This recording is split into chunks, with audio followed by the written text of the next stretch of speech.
चलिए फिर last class में आपको आइडिया लग गया था कि डेटा एनालिसिस क्या होता है, थोड़ा सा आपको आइडिया लगा। और हमने सबसे पहले क्या बोला कि आपको जानकारी को इकट्ठा करना पड़ेगा, डेटा को इकट्ठा करना पड़ेगा, फिर डेटा की सफाई करनी पड़ेगी।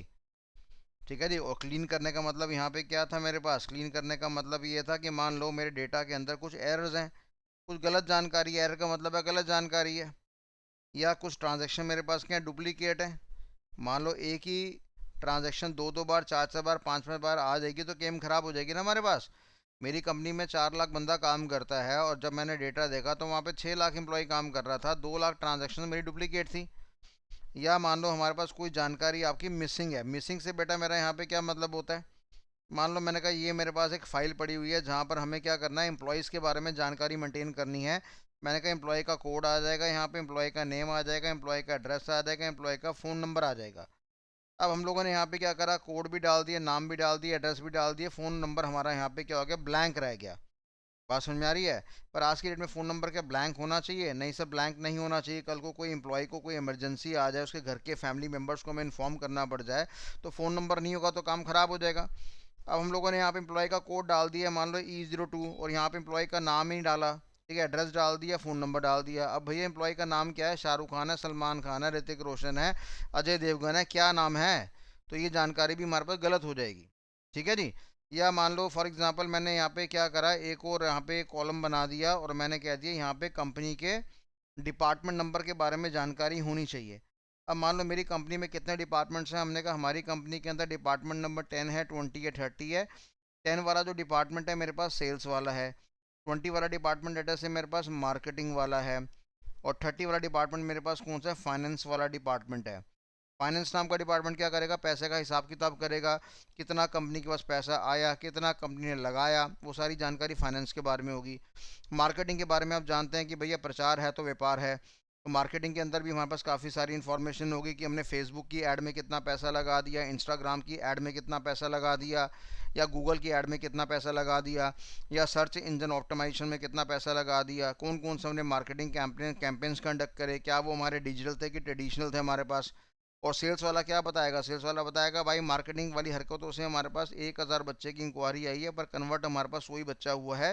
तो यानी कहने का मतलब है कि 10% बच्चा मेरा कन्वर्ट हुआ है, बाकी 90% बच्चे ने हमें पसंद ही नहीं करा। अब पसंद क्यों नहीं करा भाई, कोशिश करो कि ये जो 90% बच्चा हमारा रह गया है, इसमें से और 20% 30% बच्चा कन्वर्ट करने का प्रयास करो, अपने अपने आप बिजनेस आ जाएगा, धंधा आ जाएगा।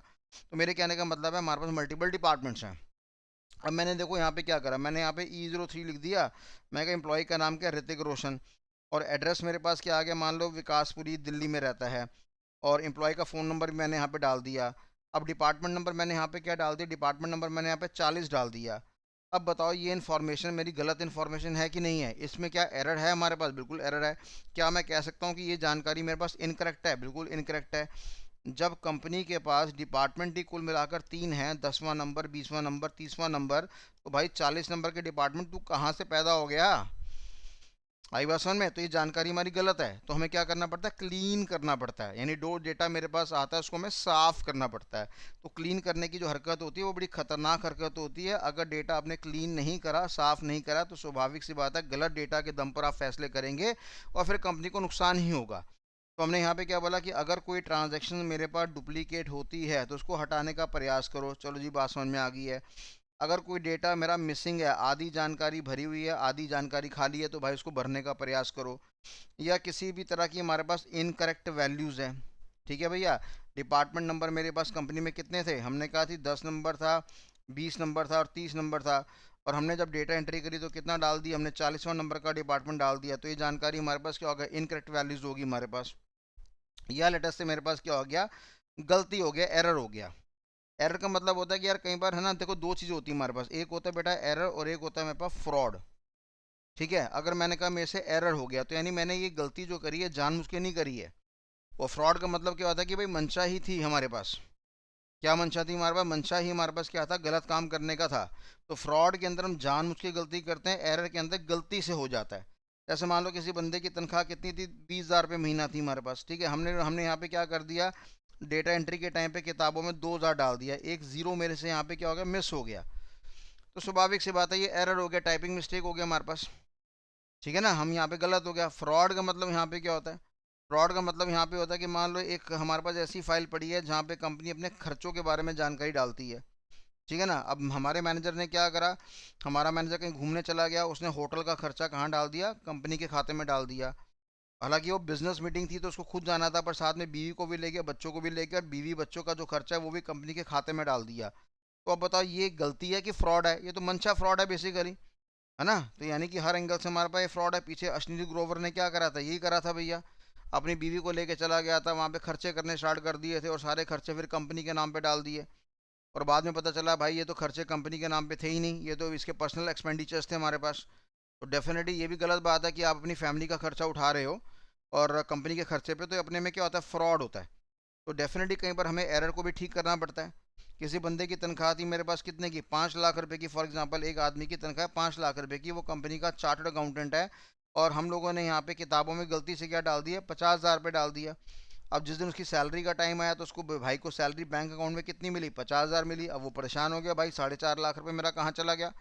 तो बाद में पता लगा कि यार जो हमारा एम्प्लॉई था जिसने डेटा एंट्री करी थी उसने गलती से रॉन्ग इन्फॉर्मेशन डाल दी, और अल्टीमेटली जिसका खाजियाम क्या कहते हैं, जिसका नुकसान हमें उठाना, खामियाजा, जिसका खामियाजा हमें उठाना पड़ा आगे चल के, जिससे क्या हुआ, कंपनी में थोड़ा सा गर्मा गर्मी वाला माहौल हो गया, या बेचारा हमारा सीए परेशान हो गया, या हमारा एम्प्लॉय परेशान हो गया, कुछ गड़बड़ होगी हमारे पास। तो कहने का मतलब यहाँ पे है कि भैया डेटा को एनालाइज करने से पहले हमें सबसे पहले एक सेकंड स्टेज आती है जिसको हम क्या कहते हैं कि हमें डेटा को क्लीन करना है। अब डेटा को क्लीन करने के लिए हमारे पास बड़े सारे हथियार होते हैं, वो कौन से हथियार होते हैं वो बात की बातें हैं। फिलहाल क्लीन का मतलब आप समझ गए कि भैया अगर हमारे पास एरर है, अगर हमारे पास क्या है बेटा, आपका एरर है तो उसको ठीक कर लो। ठीक है, अगर मेरे पास लेटर से कुछ मिसिंग जानकारी है, आधी जानकारी भरी है, उसको ठीक कर लो। और कोई जानकारी अगर डुप्लीकेट है तो भाई उसको भी ठीक कर लो। ठीक है जी, और अगर लेटर से हमने कोई इनकरेक्ट वैल्यू डाल दी, ठीक है भाई, उसको भी हम ठीक कर लेंगे। जब मैं ये चार हरकतें करूँगा तो डेफिनेटली आपका काम हो जाएगा। सर फ्रॉड को भी हमें ठीक करना चाहिए। बेटा फ्रॉड ना बड़ी शातिर वाली गेम होती है, बात को समझो, फ्रॉड जो गेम होती है शातिर वाली गेम होती है, उसको आम आदमी नहीं ढूंढ पाता। इस फ्रॉड को ढूंढने के लिए कंपनी में हमें क्या, कंपनी को क्या करना पड़ता है, सीए को हायर करना पड़ता है, और सीए पूरे साल में आके क्या करता है, ऑडिट करता है। ऑडिट का मतलब क्या होता है, चेकिंग करना, इवैल्यूएशन करना, एग्जामिनेशन करना, और फिर वो फ्रॉड को ढूंढने का प्रयास करता है। तो अल्लू टल्लू आदमी कोई फ्रॉड को ढूंढ ले, ढूंढ भी सकता है, ऐसी बात नहीं है, पर डेफिनेट उसका दिमाग इतना काम नहीं करता। तो फ्रॉड को थोड़ा सा ढूंढना मुश्किल होता है। तो डेटा को जब हम क्लीन करने की बात करते हैं तो ये चार चीज़ें हमारी मेन उद्देश्य में आपकी आती है। क्लियर है बात सभी को? तो नोट डाउन कर लो जरा 2 मिनट।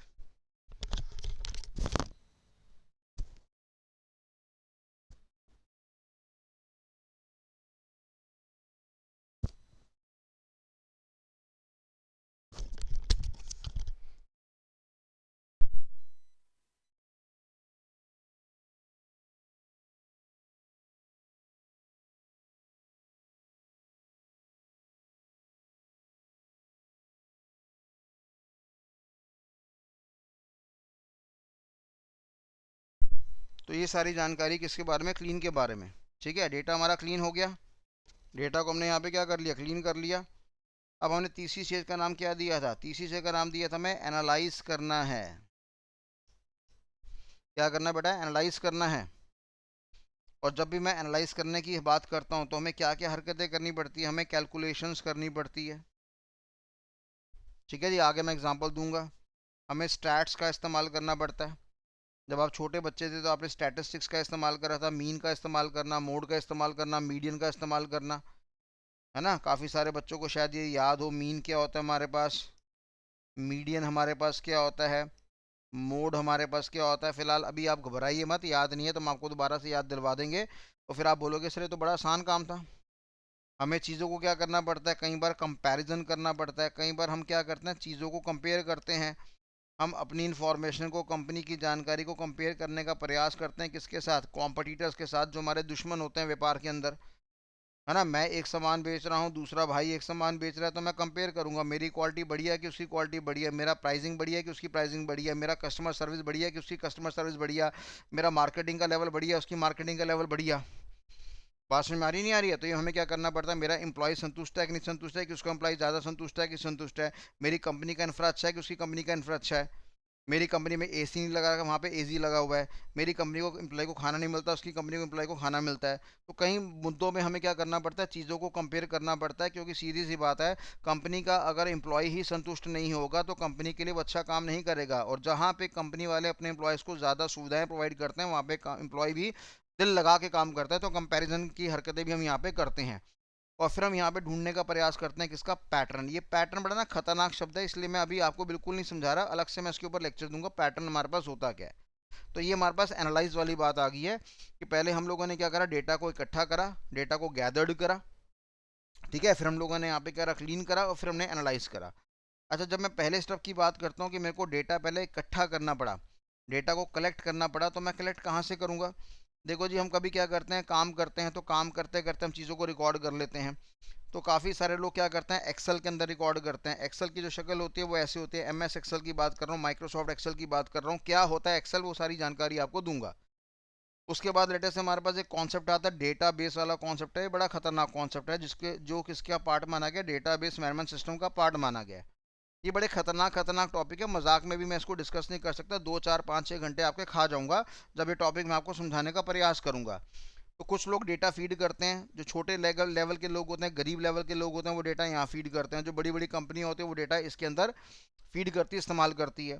कई बार हम डेटा कहाँ से उठाते हैं, वेबसाइट से उठाते हैं। अब जैसे अमेज़ॉन वाले बंदे की बात करेंगे, अमेज़ॉन की वेबसाइट है, तो वहाँ पे लोग क्या करते हैं, आके वेबसाइट में जाके खूब सारा सामान खरीदते हैं। तो एक एक सामान खरीदने का मतलब क्या है, ट्रांजेक्शन्स को रिकॉर्ड करना। अब वो ट्रांजेक्शन हमारी कहाँ से उठाई गई है, हमने कहा वेबसाइट के इन्वायरमेंट से उठाई गई है। फ्लिपकार्ट हो गया, जैप्टो हो गया, स्विगी हो गया, वो मोबाइल ऐप की कैटेगरी में आ गया हमारे पास। तो वहाँ से भी जानकारी हमारी उठाई जाती है। ऐसे ही मैंने बोला कि हम किसकी कहाँ से डेटा उठा सकते हैं, डेटा हम गैदर कर सकते हैं एप्लीकेशंस के द्वारा। और एप्लीकेशन की जब मैं बात कर रहा हूँ, तो यहाँ पे मैं किस शब्द को रेफर कर रहा हूँ, मोबाइल की एप्लीकेशंस की बात कर रहा हूँ। आपने रैपिडो का नाम सुना होगा, स्विगी का नाम सुना होगा, जोमेटो का नाम सुना होगा, सुना ना आप लोगों ने। तो ये सारी की सारी हमारे पास क्या है, मोबाइल एप्लीकेशंस हैं। वहाँ पर हम ऑर्डर प्लेस करते हैं, हमारा ऑर्डर प्लेस करना अपने में एक ट्रांजेक्शन बन जाता है, और वो डेटा का साधन बन जाता है हमारे पास। ठीक है भैया। आजकल तो आप लोगों ने एक और सुना होगा, ग्रीन एसएम करके एक कंपनी आई है हमारे पास, बड़ी प्यारी कंपनी है। तो अगर आपको ये ऊबर से, आप ऊबर नहीं नहीं, ओला ओला ओला हो गया है ना, उनसे अगर आप पछता रहे हैं, ऊबर से आप पछता रहे हैं कि भाई उनके ड्राइवर मज़ेदार नहीं है, गुटखा खाते हैं, स्मेल आता है, एसी ढंग से नहीं चलता, उनका टायर ख़राब होता है, गाड़ियाँ ख़राब होती हैं, महंगा पैसा देने के बाद भी एसी नहीं चलाते हैं, या उनका शाम के टाइम पे उनके वहाँ से दारू की स्मेल आती है। तो अगर आपको एक अच्छा इन्वायरमेंट चाहिए, लेडीज़ को अच्छा इन्वायरमेंट चाहिए, तो ये ग्रीन एसएम करके कंपनी है, जिसने अपनी कैब सर्विस स्टार्ट करी है। और मेरे को इसके लिए पैसा नहीं मिला हुआ, काश वो मेरे को पैसा दे दें इसके लिए कि आप हमारा प्रचार करना। पर नहीं, ये कंपनी अभी नई नई गाड़ी हैं, तो नई नई गाड़ियाँ अच्छी हैं, ड्राइवर भी अच्छे हैं। और आगे वाली सीट पे भी कैमरा लगा होता है, पीछे वाली सीट पे भी कैमरा लगा रहता है। और यहाँ तक इन लोगों ने लेडीज़ ड्राइवर को भी यहाँ पे अलॉट कर दिया गया है। तो लेडीज़ के लिए बड़ा सेफ इन्वायरमेंट है, अच्छा इन्वायरमेंट है। 100 रुपया 200 रुपया ज़्यादा लेते हैं, कि जैसे मान लो मेरे को यहाँ से गुड़गांव जाना है, तो नॉर्मल जो कैब्स होती हैं वहाँ पे 900 रुपये का बिल आ जाएगा। तो इसमें जाऊँगा तो मेरे को 1100 का बिल आएगा। तो ठीक है, मैं 200 रुपये देने में मेरे को कोई दिक्कत नहीं है, ड्राइवर तमीज़ वाला मिलता है। और गाड़ी बहुत अच्छी है, गाड़ी बड़ी स्मूथ चलती है, एसी भी बहुत बढ़िया काम करता है, सेफ्टी भी सब कुछ है। तो बढ़िया है। तो कहने का मतलब यहाँ पे कि इनकी भी ऐप्स होती हैं, और जब हम यहाँ पे कुछ अपना ट्रांजैक्शन बुक करते हैं, तो वो भी हमारा क्या बन जाता है, डेटा का पार्ट बन जाता है। तो कुल मिला के डेटा कहाँ कहाँ से रिकॉर्ड होता है हमारा, हमने कहा कंपनी वाला एक्सेल के अंदर रिकॉर्ड कर लेते हैं। कंपनी वाले डीबीएमएस नाम के इन्वायरमेंट का इस्तेमाल करते हैं, जहाँ पे डेटाबेस वाला कॉन्सेप्ट आता है। वेबसाइट्स के द्वारा हमारी काफ़ी सारी ट्रांजैक्शंस रिकॉर्ड होती है हमारे पास, जैसे जहाँ जहाँ जो कंपनी आजकल ई कॉमर्स में काम करती है, ऑनलाइन अपना माल बेचती है, वो ट्रांजैक्शन वेबसाइट्स के द्वारा होती है। मोबाइल एप्लीकेशन का तो ज़माना आ ही चुका है, आज की डेट में हर कंपनी अपनी क्या बनाती है, मोबाइल ऐप्स बनाती हैं, और वहाँ से भी डेटा इकट्ठा करने का प्रयास करती हैं। अब आप लोगों ने भी ये कोर्स मेरा परचेज़ करा हुआ 33 रुपये में, करो ना, 33 रुपये परचेज करा। और 33 रुपये क्यों लिए हैं, हालांकि फ्री का कोर्स है, 33 रुपये की इसलिए लिए हैं कि जिस कंपनी से मैंने हाथ मिलाया है, जो मेरे को अपना लेक्चर्स रिकॉर्डिंग का इन्वायरमेंट देगा, वो भाई मेरे से 33 रुपये मांग रहा है। वो कह रहा है भाई मैंने अमेजोन का क्लाउड कंप्यूटिंग ले रखा है, मेरे को पर बच्चे के हिसाब से पैसा दो। ठीक है, मैंने सिक्योरिटी लगा रखी है, आपके लेक्चर लीक नहीं होंगे, आपके लेक्चर को कोई कॉपी नहीं कर पाएगा। मैं कहा देख भाई, कॉपी तो कोई भी कर लेगा, लैपटॉप लगा दो, सामने कैमरा लगा दो, अपने आप कॉपी हो जाएगा। कहता नहीं, स्क्रीन रिकॉर्डिंग नहीं हो पाएगा। मैं कहा ठीक है, चल तेरी बात मान ली। अब मैं कहा 33 रुपये में कौन इतनी सरदर्दी पालेगा कि 6 महीने की ट्रांजेक्शन को रिकॉर्ड करेगा बैठ के, बहुत ही फालतू और वेला आदमी होगा वो भैया। तो यानी कहने का मतलब यह है कि मैंने भी मोबाइल ऐप का इस्तेमाल करा, और जब आप वहाँ पे एडमिशन लेते हैं, तो जो भी आप नाम फ़ोन नंबर डालते हैं, तो डेफिनेटली वो उस वेबसाइट्स के द्वारा या मोबाइल ऐप के द्वारा आपका वहाँ पे डेटा फीड होता है। समझ में आ रही बात, नहीं आ रही आपको। तो ये सारी जानकारी होगी हमारे पास। तो हमने इसके द्वारा आपका जानकारी इकट्ठा कर लिया। या कई बार फिर हम क्या करते हैं, ट्रेडिशनल मेथड का इस्तेमाल करते हैं, सर्वे करते हैं। वो सर्वे अगर हम चाहें तो डिजिटल भी कर सकते हैं, मैनुअली भी कर सकते हैं। घर घर जाके लड़के लड़की बिठा देंगे भेजने के लिए, और वहाँ पे फीडबैक लेकर आएंगे, जी हमारी ये कॉफ़ी जो है ये फ्री में बांट रहे हैं, इसका टेस्ट कैसे लगा, उसकी आप वो बताइए, फीडबैक बताइए। तो ये डेटा को इकट्ठा करने का तरीका होता है हमारे पास। ठीक है। तो मेरे ख्याल से आपको 5 चीज़ों के बारे में मैंने डिस्कस करा था कि जब मैं डेटा एनालिसिस की बात करता हूँ, ये ना दिमाग में आपके बैठ जानी चाहिए कि हमें डेटा को इकट्ठा करना पड़ेगा, हमें डेटा को क्लीन करना पड़ेगा, हमें डेटा को फिर एनालाइज करना पड़ेगा, जहाँ पर हमें कंपेयर करना पड़ेगा, चीज़ों को कैलकुलेशन करनी पड़ेगी, मीन मोड मीडियन का इस्तेमाल करना पड़ेगा। और फिर वो जानकारी मैं किस में दिखाऊंगा, विजुअलाइज में दिखाऊंगा। और विजुअलाइज डेटा का मतलब यहाँ पे क्या होता है कि मैं डेटा को चार्ट्स की फॉर्म में दिखा दूंगा, चार्ट्स दिखा दूंगा, है ना। पाई चार्ट मेरे पास होता है, बार चार्ट मेरे पास होता है, ठीक है ना, बार चार्ट मेरे पास होता है। फॉर एग्जांपल मैं देखना चाहता हूँ कि भाई मेरे इस कोर्स में कितने बच्चों ने एडमिशन लिया है। एग्जांपल लेता हूँ, मेरे को पता लगा 1000 बच्चों ने एडमिशन लिया है। मैं जानना चाहता हूँ भाई यूपी से कितना बच्चा आया, महाराष्ट्र से कितना बच्चा आया है, गुजरात से कितना बच्चा आया, दिल्ली से कितना बच्चा आया, बिहार से कितना बच्चा है, मैं ये जानना चाहता हूँ। मेरे को पता लगा भैया महाराष्ट्र से बच्चा ज़्यादा है, तो अगली बार मैं क्या करूँगा कि जो मैं डिजिटल मार्केटिंग का जो मैंने 1 लाख रुपए का बजट लगा रखा है, उसमें मैं क्या बोलूँगा, भाई महाराष्ट्र में ज़्यादा पैसा लगा दो। फिर मेरी बात नहीं आ रही है, मेरे को पता लग रहा है भाई वेस्ट बंगाल से बच्चा ज़्यादा है, तो मैं वेस्ट बंगाल पे ज़्यादा पैसा लगा दूंगा। मेरे को पता लग रहा है दिल्ली का बच्चा निकम्मा है, साला पढ़ता ही नहीं है, वो कहता है बाप के पैसे को बर्बाद करूंगा, तो मैंने कहा दिल्ली में तो कम ही ऐड कर दो, ये निकम्मे पढ़ते ही नहीं है, बड़े अमीर आदमी है ये नहीं पढ़ेंगे। तो कहने का मतलब है कि मैं बड़ी सारी चीज़ों का फैसला कर सकता हूँ। और इसी चीज़ को हम लोगों ने क्या बोला, डिसीजन मेकिंग का नाम यहाँ पे दिया हुआ है। अब बताओ ये चीज़ बढ़िया है कि घटिया है? ये बढ़िया कि घटिया है? बढ़िया चीज़ है भैया हमारे पास, है ना, बहुत बढ़िया चीज़ है हमारे पास। तो ये डेटा एनालिसिस है। तो डेटा एनालिसिस क्या करता है कि जो भी आपकी रिसोर्सेज होती हैं उनको वेस्टेज होने से बचा देता है। तो रिसोर्सेज की क्या बचा देता है बेटा, अवॉइड करता है हमारे पास वेस्टेज। ठीक है। जब हम बिजनेस करते हैं, धंधा करते हैं, तो धंधा करते समय हमें काफ़ी सारे रिसोर्सेज का इस्तेमाल करना पड़ता है। भाई अगर मेरे को बिजनेस चलाना है तो किसका इस्तेमाल करना पड़ेगा, मेरे को मनी का इस्तेमाल करना पड़ेगा। स्वाभाविक सी बात है, मेरे को मैन पावर यानी एम्प्लॉयज़ रखने पड़ेंगे अपनी कंपनी में। मेरे को बाज़ार से रॉ मटेरियल परचेज करना पड़ेगा ताकि मैं फिनिश गुड्स बना सकूं। ठीक है जी। और मेरे को मशीन का इस्तेमाल करना पड़ेगा, मशीनरी का इस्तेमाल करूंगा तो मशीन क्या करेगा, रॉ मटेरियल को फिनिश गुड्स में कन्वर्ट करेगा। अगर हम लेटेस्ट से यहाँ पे क्या कहते हैं, गन्ना लेंगे, गन्ने का रस निकालेंगे तो मशीन के द्वारा निकालेंगे। नहीं सर मैं तो सनी देओल हूँ, मैं तो हाथ से मरोड़ दूंगा गन्ने को, रस निकाल दूंगा। अबे गंदे गंदे हाथ से तेरा कौन पिएगा गन्ने का रस। तो यानी कहने का मतलब है मशीनरी का हम इस्तेमाल करेंगे। हमने कहा भाई हमें मेथड का इस्तेमाल करना पड़ता है। मेथड का मतलब क्या होता है, फार्मूला। जब भी आप कोई चीज़ बनाते हैं तो हमें क्या करना पड़ता है, फार्मूला का इस्तेमाल करना पड़ता है। रेस्टोरेंट का खाना है, दाल मखनी बनाने का फार्मूला अलग होता है, शादियों में दाल मखनी का बनाना फार्मूला अलग होता है, मम्मी का फार्मूला अलग होता है। मम्मी खुश होती है दाल बढ़िया बनाती है, मम्मी गुस्सा होती है तो उसका फार्मूला चेंज रहता है। तो कहने का मतलब मेथड का मतलब यहाँ पे क्या हो गया, फार्मूला हो गया।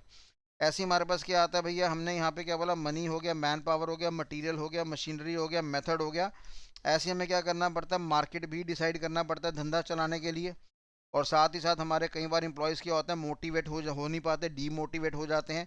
कई बार हमारा मालिक आदमी भी क्या होता है, डीमोटिवेट होता है ना। लोगों के अंदर ओवर थिंकिंग की बड़ी गुंजाइश होती है। तो जब हम धंधा करते हैं तो हमारा दिमाग कई बार अप होता है, कई बार डाउन होता है, कई बार लगता है हम बर्बाद हो जाएंगे, घर का पैसा बर्बाद कर देंगे, घर को बेच देंगे, धंधा बंद कर देना चाहिए। और कई बार सपने आते हैं कि नहीं भाई अगर हम बड़े बड़े करोड़पति बन जाएंगे तो हमारा धंधा चल गया तो बहुत बढ़िया काम हो जाएगा। तो कई बार मोटिवेशन भी करना पड़ता है। मार्केट में हम ये डिसाइड करते हैं हमारा माल कहाँ बिकना चाहिए। जैसे फॉर एग्जांपल मैं एक कोर्स पढ़ाना चाहता हूँ सीए वाले बच्चों के लिए, तो मेरे को लक्ष्मी नगर जाना पड़ेगा। कंपनी सेक्रेटरी वाले बच्चों को पढ़ाऊंगा तो पटेल नगर जाना पड़ेगा। बात समझ में आ रही है। और अगर मैं सीएमए के बच्चों को पढ़ाऊंगा तो कहीं पे भी नहीं जाना पड़ेगा, ये पढ़ते ही नहीं कम में, बच्चे ही बड़े कम है मार्केट में। तो कहने का मतलब यहाँ पे यार ये है कि ये हमारे पास कंपनी को, धंधा को, बिजनेस को चलाने के लिए हमें क्या चाहिए होती है, रिसोर्सेज चाहिए होती है। अब ये रिसोर्सेज खराब नहीं होनी चाहिए, इनका ऑप्टिमाइजेशन होना चाहिए, वेस्टेज कम से कम होना चाहिए। और वेस्टेज कम से कम हो इसलिए हमें क्या करना पड़ता है, हमें डेटा एनालिस्ट की मदद लेनी पड़ती है, जो आप लोग इस कोर्स को पढ़ के बनेंगे। ठीक है मेरे प्यारे बच्चों। तो ये मैंने आपको जानकारी दी कि भैया जब हम विजुलाइज करते हैं तो हम क्या करते हैं, डिसीजन मेकिंग करते हैं। और डिसीजन मेकिंग से क्या फ़ैसला होता है कि भाई जो भी मेरी कंपनी की रिसोर्सेज हैं वो ख़राब नहीं होती हैं। और कंपनी की रिसोर्सेज को मैंने यहाँ पे कितने वे में क्लासीफाइड कर रखा है, 7 तरह के एम में क्लासीफाइड करा हुआ है। अब पैसा आपको, अब देखो बायजूस वाला पैसे का सही इस्तेमाल नहीं कर पाया, है ना, उसने ऐसी ऐसी कंपनियों को उठा लिया जो घाटे का सौदा रही। एक वाइट हैट जूनियर नाम की कंपनी थी, वो कहती थी कि मैं 7वीं 8वीं क्लास के बच्चे को नासा में नौकरी दिलवा दूंगी। यहाँ हमारे बीटेक वाले बच्चे दीवार ढूंढ रहे हैं कि सर कहाँ फोड़े, कितना खून निकालें। साला 7वीं क्लास का बच्चा अगर नासा में जाके नौकरी करेगा तो बीटेक वाला क्या होटल में जाके बर्तन धोएगा? हैं, कैसे बेवकूफ़ बनाया लोगों को। अब लोगों ने भी उस समय पे बड़ा पार्टिसिपेट करा कि कोरोना था, बच्चे घर पे थे, बच्चे अपने माँ बाप के बाल नोच रहे थे, उनकी ज़िंदगी हराम कर रहे थे, तो माँ बाप भी चाहते थे इसको लगा दो, कहीं ना कहीं साइड टिका दो। अब उन लोगों ने कहा ठीक है भाई, वाइट हैट जूनियर का कोर्स कर ले, कोडिंग कोडिंग कोडिंग कोडिंग सीख ले, 7वीं क्लास के बाद तेरे को नासा में एडमिशन मिल जाएगा। तो माँ बाप को 2-3 महीनों में बड़ा आराम मिला। और यही बाईजूस वाले ने सोचा कि शायद मेरा ये धंधा ये बड़ा अच्छा काम है, तो उसने वो खरीद लिया, औकात से ज़्यादा महंगा रेट खरीद लिया। बात समझ में आ रही है? अब बायजूस नाम की कंपनी है, तेरे को पढ़ाना है बच्चों को, तू मेस्सी को ब्रांड एम्बेसडर क्यों बना रहा है भाई? तो पैसा का उसने क्या करा, निवेश का उसने बेड़ा गर्क कर दिया। ऐसे उसने आकाश करके कंपनी है जो मेडिकल की तैयारी करवाते, चौधरी साहब की कंपनी, उसको भी उसने उठा लिया था, परचेज कर लिया था। फिर बाद में वो बेचारा आकाश वालों को पेमेंट पूरा नहीं करा, तो चौधरी साहब ने अपनी कंपनी दोबारा वापस ले ली। और आज की डेट में जो बायजूस कंपनी है, जिसका बड़ा अच्छा वर्थ था, वो शून्य हो गया था। 45-40 हज़ार करोड़ की कंपनी थी, वो शून्य हो गई थी। और डेफिनेटली कहीं ना कहीं डिसीजन मेकिंग बेकार रही, डेफिनेटली कहीं ना कहीं डेटा एनालिसिस बेकार रहा। मैं ये नहीं कह रहा कि 100% डेटा एनालिसिस का रोल था, पर बड़ा मोटा रोल था। उसके अलावा फाइनेंस का भी रोल था, स्ट्रैटेजिक मैनेजमेंट का भी रोल था, कॉस्टिंग का भी रोल था, मार्केटिंग का भी रोल था। सब ने मिलकर बायजूस का बेड़ा गर्क करा। ठीक है जी। तो ये किस्मत वाली बात नहीं कि शनि भारी हो गया, राहु भारी हो गया, केतु भारी हो गया। तो आपका डेटा एनालिस्ट स्ट्रॉन्ग तरीके से होना चाहिए, तब जाके हमारे पास यहाँ पे काम बन पाता है।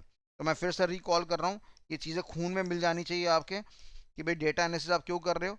तो आपने साफ बोल दिया कि हमने डेटा को सबसे पहले क्या करा, इकट्ठा करा। इकट्ठा करने के मल्टीपल साधन है, बता दिए मैंने। एक्सेल होता है, डीबीएमएस नाम का इन्वायरमेंट होता है मेरे पास, वेबसाइट के द्वारा होता है, मोबाइल एप्लीकेशंस के द्वारा होता है, और समय समय पे हम सर्वे करवा लेते हैं। क्लियर है ये वाली बात सभी को?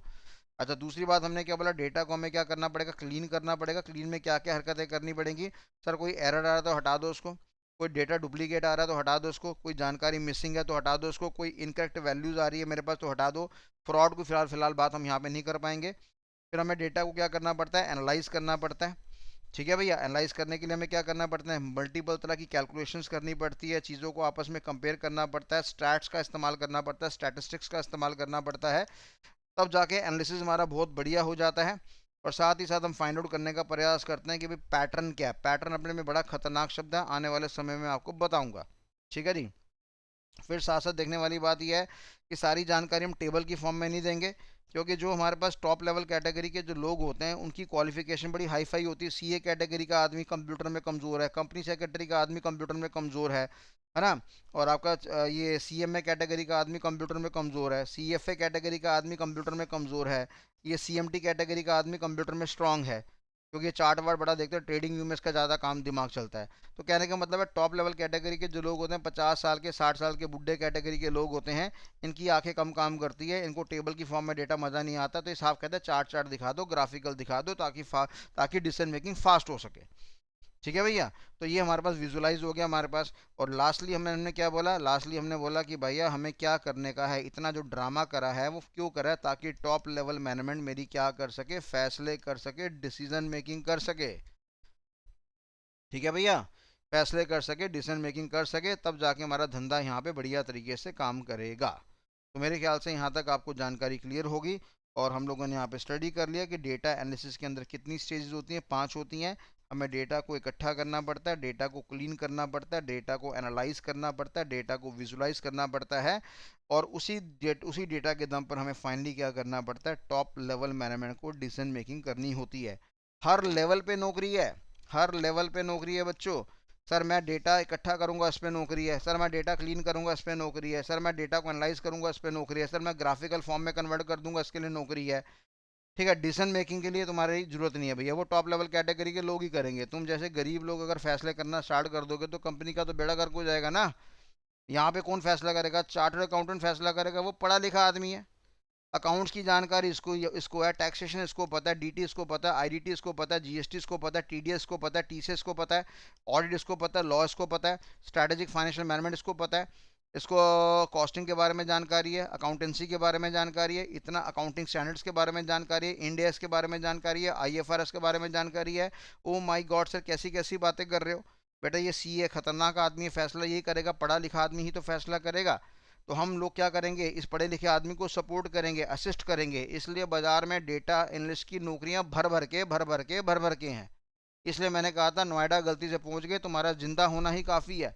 अगर तुम जिंदा हो तुम्हें 15,000 20,000 रुपये की नौकरी मिल जाएगी बस। ठीक है जी। और गलती से तुम्हें अगर डेटा एनालिसिस का ज्ञान आ गया, डेटा एनालिसिस के टूल्स का ज्ञान आ गया, तो डेफिनेटली फिर तुम 30 35 40 हज़ार रुपये कमा सकते हो। जब तुम 30 35 40 हज़ार रुपये कमाओगे फिर मेरे पास आ जाना और मेरा साइबर सिक्योरिटी का कोर्स कर लेना, क्योंकि तुमने बनना तो साइबर सिक्योरिटी एक्सपर्ट ही है।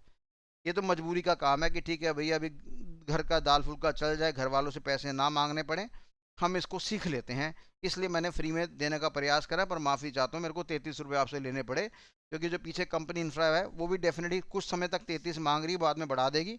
क्योंकि मैंने बड़ी रिक्वेस्ट करी, मैं अपना सिस्टम चेक कराओ जी। और वो भाई भी थोड़े, उसने भाई ने सपोर्ट करा, कुलदीप जी नाम है उनका, उन्होंने बहुत बहुत सपोर्ट करा। आप भी उनके लिए शुक्रिया अदा करना, कितने सस्ते रुपये में आपको ये वाला प्लेटफॉर्म दे रहे हैं। ठीक है ना। तो ये सारा इन्वायरमेंट है जिसके बारे में हमने जानकारी पढ़ी। तो क्लियर है बात सभी को। चलो ये टॉपिक हम यहीं समाप्त करते हैं, बाकी आगे मुलाकात करते हैं। और किसी तरह की कोई जानकारी अगर आपको जाननी है या मेरे से बात करनी है किसी के बारे में, तो आप इस नंबर पे कांटेक्ट कर सकते हैं। मेरा नाम है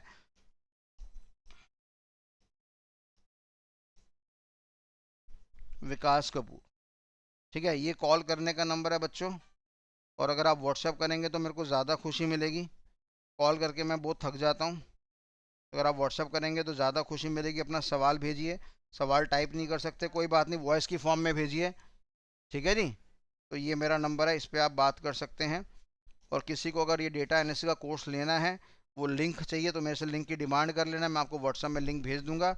और बस उसको ज्वाइन करो और मजे लो आराम से। बीच बीच में लेक्चर्स आपके आते रहेंगे। ठीक है, कोई हमने डे फिक्स नहीं कर रखा, क्योंकि मेरे पास बड़े सारे बैचेज हैं, मैं बड़ा फेडअप हो चुका हूँ बैचेज से।